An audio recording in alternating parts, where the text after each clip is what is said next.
வணக்கம்.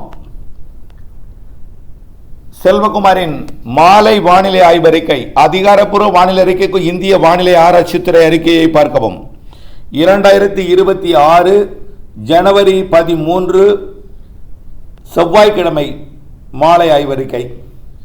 இன்றைய அறிக்கையில் கடந்த 24 மணி நேரம் மழைப்பொழிவு அதிகபட்சமாகவும், மேலும் எங்கெங்கெல்லாம் மழை பொழிந்திருக்கிறது என்பதையும், இன்றைக்கு இரவு நாளை அதிகாலை மழை எங்கே இருக்கிறது என்பதையும், அடுத்த மழைப்பொழிவு உறுதியாக உண்டு. டெல்டா மாவட்டங்கள் தென் மாவட்டங்களுக்கு நன்றாகவே தெரிகிறது. வட உள் மாவட்டங்கள் வடகடலோர பகுதிகளுக்கும் தெரிகிறது. அது தொடர்பான அறிக்கையையும் விவசாயிகளுக்கான முன்னெச்சரிக்கையும் இதில் வழங்க இருக்கிறேன். கடந்த 24 மணி நேரம் மழைப்பொழிவை பொறுத்த வரைக்கும் இந்த அறிக்கையை இறுதி வரை கேட்டு பயன்பெற அன்போடு கேட்டுக்கொள்கிறேன். கடந்த 24 மணி நேரத்தில் காலையை நம்ம அறிவித்த பொழுது இந்த மழைப்பொழிவு கிடைக்கப்பெறவில்லை. வேளாங்கண்ணியில் 13 சென்டிமீட்டர் மழை பெஞ்சிருக்குங்க. 130 மில்லிமீட்டர் வேளாங்கண்ணி. இந்த குளிர்காலத்தில் வடகிழக்கு பருவமழை தொடர்கிற நிலையில் வடகிழக்கு பருவமழை 130 மில்லிமீட்டர் வேளாங்கண்ணியில் பெய்திருக்கு. இது வரலாற்று சாதனை. அடுத்தபடியா திருப்பூண்டி நாகப்பட்டினம் மாவட்டம், திருக்குவளை நாகப்பட்டினம் மாவட்டத்தில் 10 சென்டிமீட்டர், அதாவது 100 மில்லிமீட்டர். மயிலாடுதுறை மாவட்டம் செம்பனார் கோவில், நாகப்பட்டினம் மாவட்டம் வேதாரண்யம், மயிலாடுதுறை மாவட்டம் சீர்காழி, காரைக்கால் மாவட்டம் காரைக்கால், மயிலாடுதுறை மாவட்டம் மயிலாடுதுறை தலா 8 சென்டிமீட்டர். நாகப்பட்டினம் மாவட்டம் வேதாரண்யம் AWS, மயிலாடுதுறை மாவட்டம் மயிலாடுதுறை AWS, மயிலாடுதுறை மாவட்டம் தரங்கம்பாடி, நாகப்பட்டினம் மாவட்டம் தலைஞாயிறு, மயிலாடுதுறை மாவட்டம் கொள்ளிடம், மேலும் காரைக்கால் மாவட்டம் காரைக்கால் AWS, தஞ்சாவூர் மாவட்டம் கீழ் அணைக்கட்டு தலா 7 சென்டிமீட்டர் 70 மில்லிமீட்டர். நாகப்பட்டினம் மாவட்டம் நாகப்பட்டினம், கடலூர் மாவட்டம் காட்டுமன்னார் கோவில், நாகப்பட்டினம் மாவட்டம் கோடியக்கரை, தஞ்சாவூர் மாவட்டம் ஆடுதுறை, மயிலாடுதுறை மாவட்டம் மணல்மேடு, அரியலூர் மாவட்டம் சுத்தமல்லி அணை, தஞ்சாவூர் மாவட்டம் மஞ்சளாறு, கடலூர் மாவட்டம் லால்பேட்டை, மயிலாடுதுறை மாவட்டம் மணல்மேடு, திருநெல்வேலி மாவட்டம் ஊத்து, திருவாரூர் மாவட்டம் குடவாசல், அரியலூர் மாவட்டம் ஜெயங்கொண்டம் 5 சென்டிமீட்டர். தஞ்சாவூர் மாவட்டம் திருவிடைமருதூர், தஞ்சாவூர் மாவட்டம் பட்டுக்கோட்டை, திருவாரூர் மாவட்டம் திருத்துறைப்பூண்டி, திருநெல்வேலி மாவட்டம் நாலுமூக்கு, நீலகிரி மாவட்டம் குன்னூர் PTO, திருவாரூர் மாவட்டம் வலங்கிமான், நீலகிரி மாவட்டம் குன்னூர் AWS, திருச்சிராப்பள்ளி மாவட்டம் தென்பரநாடு, திருவாரூர் மாவட்டம் நன்னிலம், திருநெல்வேலி மாவட்டம் காக்காட்சி, தஞ்சாவூர் மாவட்டம் பேராவூரணி தலா 4 சென்டிமீட்டர். பெரம்பலூர் மாவட்டம் பெரம்பலூர், புதுக்கோட்டை மாவட்டம் மீமிசல், அரியலூர் மாவட்டம் செந்துறை, திருநெல்வேலி மாவட்டம் மாஞ்சோலை, திருச்சிராப்பள்ளி மாவட்டம் புள்ளம்பாடி, கடலூர் மாவட்டம் அண்ணாமலை நகர், திருவாரூர் மாவட்டம் திருவாரூர் AWS, தஞ்சாவூர் மாவட்டம் கும்பகோணம், பெரம்பலூர் மாவட்டம் பெரம்பலூர் AWS, அரியலூர் மாவட்டம் அரியலூர் தாலுகா அலுவலகம், அரியலூர் மாவட்டம் அரியலூர் PTO, அரியலூர் மாவட்டம் குருவாடி, திருச்சிராப்பள்ளி மாவட்டம் திருச்சிராப்பள்ளி சந்திப்பு, அரியலூர் மாவட்டம் திருவாரூர் மாவட்டம் நீடாமங்கலம், திருவாரூர் மாவட்டம் பாண்டவையார் தலைப்பு, நீடாமங்கலம், நீலகிரி மாவட்டம் குன்னூர், திருவாரூர் மாவட்டம் திருவாரூர், தஞ்சாவூர் மாவட்டம் மதுக்கூர், திருச்சி மாவட்டம் பொன்மலை, திருச்சி மாவட்டம் சமயபுரம், பெரம்பலூர் மாவட்டம் பாடலூர், தஞ்சாவூர் மாவட்டம் அதிராமப்பட்டினம், திருச்சி மாவட்டம் திருச்சி மாநகரம், தஞ்சாவூர் மாவட்டம் பூதலூர், தஞ்சாவூர் மாவட்டம் தஞ்சாவூர், திருச்சி மாவட்டம் துறையூர், புதுக்கோட்டை மாவட்டம் ஆவுடையார் கோவில் தலா 3 சென்டிமீட்டர். திருச்சிராப்பள்ளி மாவட்டம் நந்தியார்ஹெட், மேலும் அரியலூர் மாவட்டம் செந்துறை, புதுக்கோட்டை மாவட்டம் மணமேல்குடி, கடலூர் மாவட்டம் பெலந்துறை, கடலூர் மாவட்டம் சிதம்பரம், புதுக்கோட்டை மாவட்டம் புதுக்கோட்டை, திருச்சிராப்பள்ளி மாவட்டம் கள்ளக்குடி, அரியலூர் மாவட்டம் டீப்பலூர், திருச்சிராப்பள்ளி மாவட்டம் லால்குடி, பெரம்பலூர் மாவட்டம் செட்டிக்குளம், நீலகிரி மாவட்டம் கோடநாடு, பெரம்பலூர் மாவட்டம் லப்பைக்குடிக்காடு, மேலும் திருவாரூர் மாவட்டம் மன்னார்குடி, கடலூர் மாவட்டம் புவனகிரி, தஞ்சாவூர் மாவட்டம் திருவையாறு, தஞ்சாவூர் மாவட்டம் கல்லணை, கடலூர் மாவட்டம் ஸ்ரீமுஷ்ணம், நீலகிரி மாவட்டம் குந்தாபாலம், கரூர் மாவட்டம் கரூர் ARG, திருச்சிராப்பள்ளி மாவட்டம் திருச்சிராப்பள்ளி விமான நிலையம், நீலகிரி மாவட்டம் சாம்ராஜ் நகர் எஸ்டேட், தஞ்சாவூர் மாவட்டம் ஐயம்பேட்டை, தஞ்சாவூர் மாவட்டம் கல்லணை, கரூர் மாவட்டம் கரூர், நீலகிரி மாவட்டம் கோத்தகிரி, நீலகிரி மாவட்டம் அதர் எஸ்டேட், நாமக்கல் மாவட்டம் எருமைப்பட்டி, அரியலூர் மாவட்டம் திருமானூர், திருச்சிராப்பள்ளி மாவட்டம் சிறுகுடி, நீலகிரி மாவட்டம் அலக்கரை எஸ்டேட், பெரம்பலூர் மாவட்டம் தழுதலை, திருச்சிராப்பள்ளி மாவட்டம் பொன்னையார் அணை, புதுக்கோட்டை மாவட்டம் ஆய்க்குடி, மேலும் வாத்தலை அணைக்கட்டு திருச்சிராப்பள்ளி, தஞ்சாவூர் மாவட்டம் நெய்வாசல் தென்பாதி, தஞ்சாவூர் மாவட்டம் ஈச்சன் விடுதி, புதுக்கோட்டை மாவட்டம் புது வேட்டாக்குடி, கரூர் மாவட்டம் மாயனூர், தஞ்சாவூர் மாவட்டம் திருக்காட்டுப்பள்ளி, நீலகிரி மாவட்டம் பில்லிமலை எஸ்டேட், புதுக்கோட்டை மாவட்டம் குடுமியான்மலை, பெரம்பலூர் மாவட்டம் வேப்பந்தட்டை, நீலகிரி மாவட்டம் எமரால்ட், கடலூர் மாவட்டம் பரங்கிப்பேட்டை, தஞ்சாவூர் மாவட்டம் ஒரத்தநாடு, திருச்சிராப்பள்ளி மாவட்டம் மணப்பாறை, கரூர் மாவட்டம் கிருஷ்ணராயபுரம், நாமக்கல் மாவட்டம் சேலம் மாவட்டம் தம்மம்பட்டி, நாகப்பட்டினம் மாவட்டம் நாகப்பட்டினம் ஏஆர்ஜி, நீலகிரி மாவட்டம் கிண்ணக்கோரை, கரூர் மாவட்டம் அரவக்குறிச்சி, ராமநாதபுரம் மாவட்டம் தொண்டி, திண்டுக்கல் மாவட்டம் திண்டுக்கல் புகையிலை ஆய்வு நிறுவனம், திண்டுக்கல் மாவட்டம் வேடசந்தூர், மேலும் புதுக்கோட்டை மாவட்டம் மலையூர். தலா 2 சென்டிமீட்டர். 1 சென்டிமீட்டரில் மிகப்பெரிய பட்டியல் இருக்குங்க. வாசித்தாலே 1/2 மணி நேரம் பிடிச்சிடும் போல இருக்குது. இதுக்கு 6 நிமிஷம் ஆகிட்டு. ஓகே, வானிலை அறிக்கைக்குள் சொல்லுவோம். நம்ம அறிக்கைக்கு முன்னாடி இந்திய வானிலை ஆய்வு நிறுவனம் என்ன சொல்லியிருக்காங்கன்னு பார்ப்போம். இந்திய வானிலை ஆய்வு நிறுவனம் என்ன சொல்லியிருக்காங்கன்னா, மன்னார் வளைகுடா அதனை ஒட்டி உள்ள பகுதியில் கீழடுக்கு சுழற்சி நீடிக்கிறதுன்னு சொல்லியிருக்காங்க. ஓகே, கீழடுக்கு சுழற்சி இருக்குது, அது இப்போது மேற்கு நோக்கி நகர்ந்துருச்சு. அடுத்தபடியாக இன்னொன்று சொல்லியிருக்காங்க, இன்னும் ஓரிரு நாளில் வடகிழக்கு பருவமழை விலகுவதற்கான சாத்தியக்கூறு தென்படுகிறதுன்னு சொல்லியிருக்கிறாங்க. சாத்தியக்கூறு தென்படுகிறது தான், ஆனால் விலகிறதுக்கு வாய்ப்பு இல்லை இப்பொழுதைக்கு. ஒருவேளை விலகினாலும் மழை இருக்கும். ஒருவேளை விலகியது என்று அறிவிக்கப்பட்டாலும் மழை இருக்கும். எப்போ அடுத்த மழைன்னு பார்த்தீங்கன்னா, இன்றைக்கு எங்கே மழை பெய்ய போகுதுன்னு பாருங்க. இன்றைக்கு தென் மாவட்ட மேற்கு தொடர்ச்சி மலைக்கு மழை இருக்கு, இப்போ கூட பெய்து கொண்டிருக்கு மலையில். அடுத்தபடியாக தென் மாவட்டங்களில் ராதாபுரம் மற்றும் தூத்துக்குடி மாவட்டத்தில் பெய்யலன்னு நினைக்கிறேன். இன்னும் எங்கே பெய்திருந்தாலும் இன்னைக்கு பெய்தான், இன்னைக்கு நாளைக்கு அதிகாலைக்குள் பெய்தாதான். இதற்கு மேலே இந்த நிகழ்வு மழைப்பொழிவு தராது. ஏற்கனவே நம்ம மதியமே நிற்கும்னு சொல்லிட்டோம், நின்று விட்டது. இன்னும் தென் மாவட்டங்கள் மேற்கு தொடர்ச்சி மலையில் இன்றைக்கு இரவும் நாளை அதிகாலையில் ஒரு சில இடங்களில் இருக்கும்னு சொல்லியிருக்கோம். கேரள கடலோரத்தில் சொல்லியிருக்கோம், நாளை அதிகாலை இருக்கும். அதே போல் வங்க கடலோரம் ராமநாதபுரம் மாவட்டத்துக்கு தெற்கே, ராமநாதபுரத்துக்கு தெற்கே இல்லை, தூத்துக்குடி மாவட்டத்தோட தெற்கு பகுதி மற்றும் திருநெல்வேலி வட்ட ராதாபுரம் பகுதியில் மட்டும் நாளை அதிகாலையில் மழை இருக்கும். அதோடு நிறைவடைஞ்சிருச்சு இந்த நிகழ்வால மழை. அடுத்த மழை 23, 24, 25 ஏற்கனவே சொல்லியிருக்கிறோம் சார். 2 வாய்ப்பை நீங்கள் எடுத்துக்கொள்ளுங்க, நல்லா புரிஞ்சுக்குங்க. வடகிழக்கு பருவமழை இந்த மாத இறுதி வரை இருக்கு. 26ஆம் தேதி வடக்கு, அதாவது குடியரசு தினம் வரைக்கும் மழை இருக்குன்னு சொல்லியிருந்தோம். மாத இறுதியிலையும் நிகழ்வு இருக்குன்னு சொல்லியிருந்தோம். ஓகேயா, மாத இறுதியில் இன்னொரு நிகழ்வு இருக்கு. 23, 24, 25லையும் நிகழ்வு இருக்கு.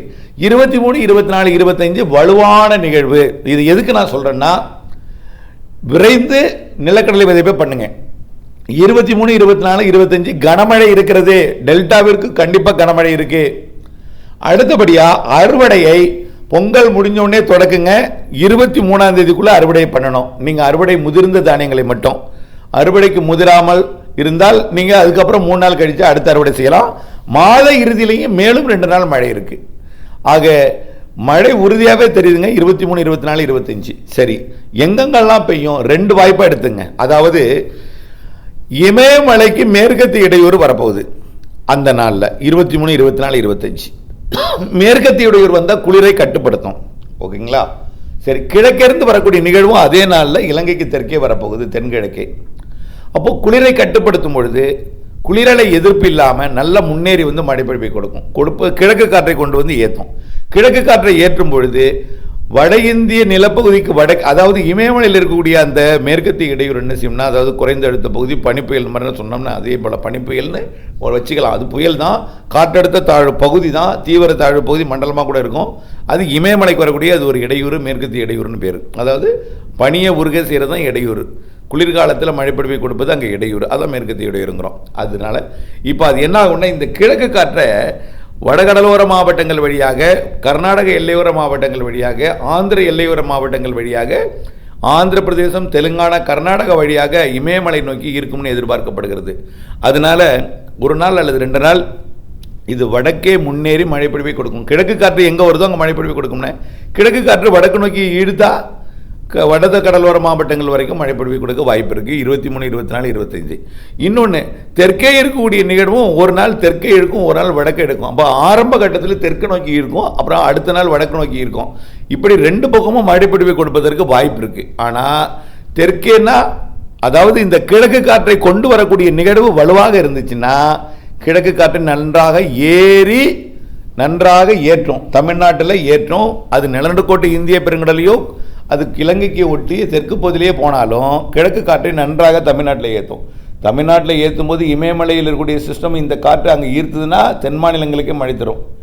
இல்லைன்னா நிலநடுக்கோட்டுக்கு ஒட்டி இலங்கைக்கு தெற்குப்புறம் வரக்கூடிய இந்த நிகழ்வு கிழக்கு காற்றை ஈர்த்து பெரும்பாலான மாவட்டங்களுக்கு மழை தரும் என்று எதிர்பார்க்கப்படுகிறது.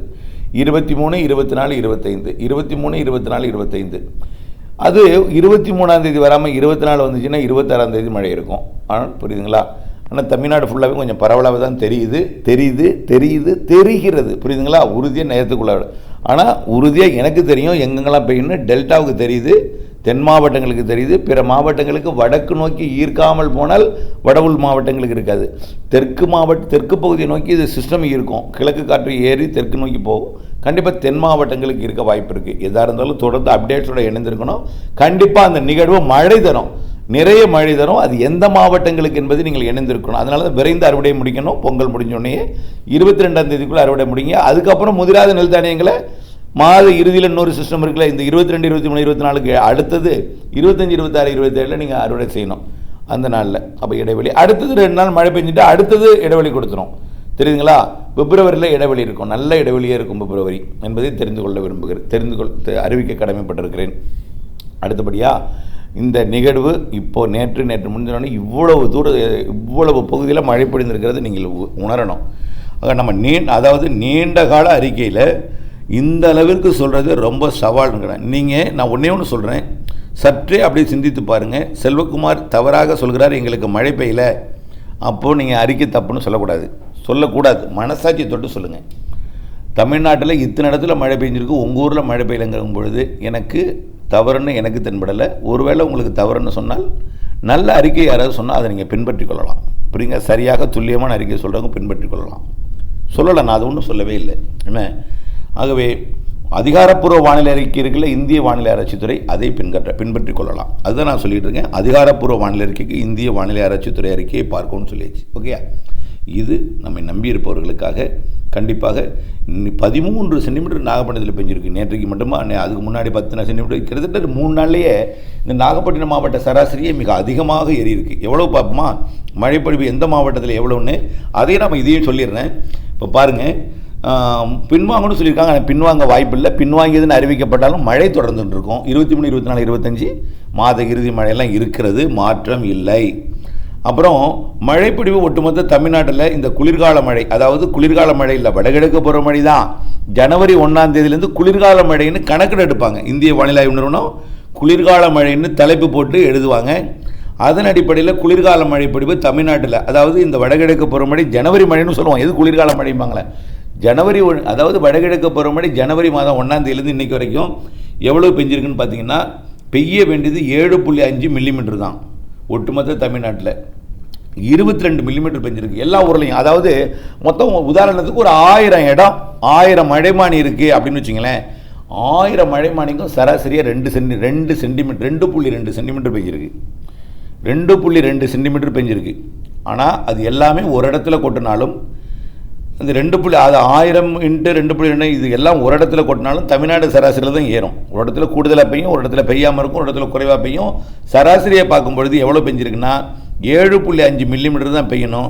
22.2 மில்லிமீட்டர் பெஞ்சிருக்கு. 196% கூடுதல்.